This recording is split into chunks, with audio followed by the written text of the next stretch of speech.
you heard the sounds of the wind? The pearl of the Orient had fallen. The winds of death had struck with so much might that it flattened the very city loved by our famous former First Lady, Imelda Marcos. Tacloban City, as they call it, is now a city full of dead people and a quaint populace fighting to survive.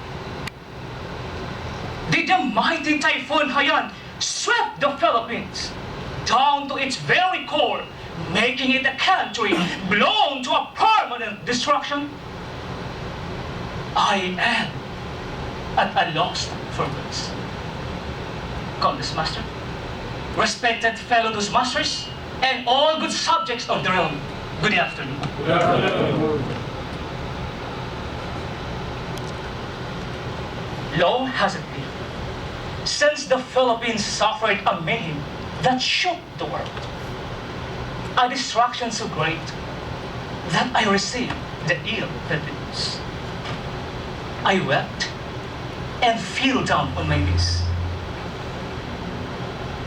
The winds havoc the central Philippines like raging swords, is calling with rays of 1,000 deaths. The aftermath of which was a death too beyond compare. A destruction so unbelievable that it could even be seen from the outer space. Far enough, it left the Philippine nation crippled, shocked by the horrible death and utter destruction of its properties. Is this the genesis of the fall of my country? My answer is firmly on the negative. The Philippines, a body of water, is scattered with thousands of islands, is a birthplace of both East and West. Grown from the colonial historical records are scenes of better struggles between the natives and the conquistadors. But in the end, Reno the Spaniard prevailed. Much had changed then. Changes, though had been forceful from the start, merged the natives to the mainstream thought of an enlightened youth.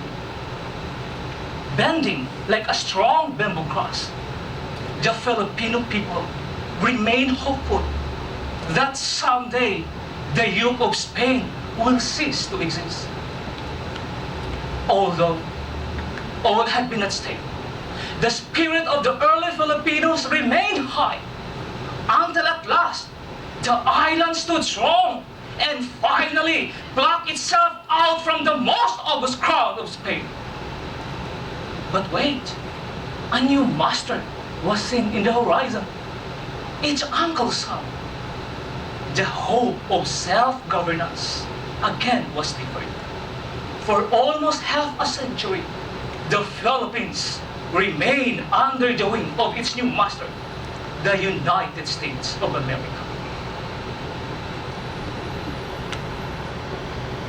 Similar to a mythical legendary bird known as the phoenix, the Filipino holds to a psyche that enables the nation to just dust it off and hold ground whenever the arrows of defeat and suffering impaled almost instantaneously. Ashes bred greatness. And like the phoenix, our nation will rise from the very ground where it blundered. As strong as the pillars of Hercules, we affirm, as our ancestors did centuries back, that ours is not a world full of roses and jewels, but ours is a world full of challenges, challenges which are back-breaking, yet eventful, for out of such comes a much better and much united Philippines. The ticking of the clock can never be reverted, so as the lives lost to Typhoon Haiyan. But as sons and daughters of the East, We look at the sun.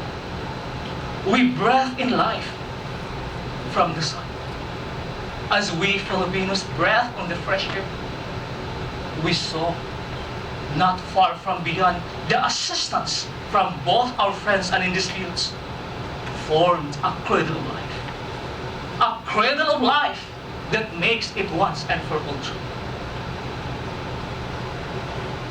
The notions that in times of disasters, such as Typhoon Haiyan, the world is just so that as nations give no room for selfishness and hatred, despite other differences. And as for the question, if Typhoon Haiyan is the genesis of the fall of the Philippines, it is a resounding no. For we Filipinos will stand in our feet, and with the help of our friends and the Almighty, the Philippines will rise again. I am at a loss for words.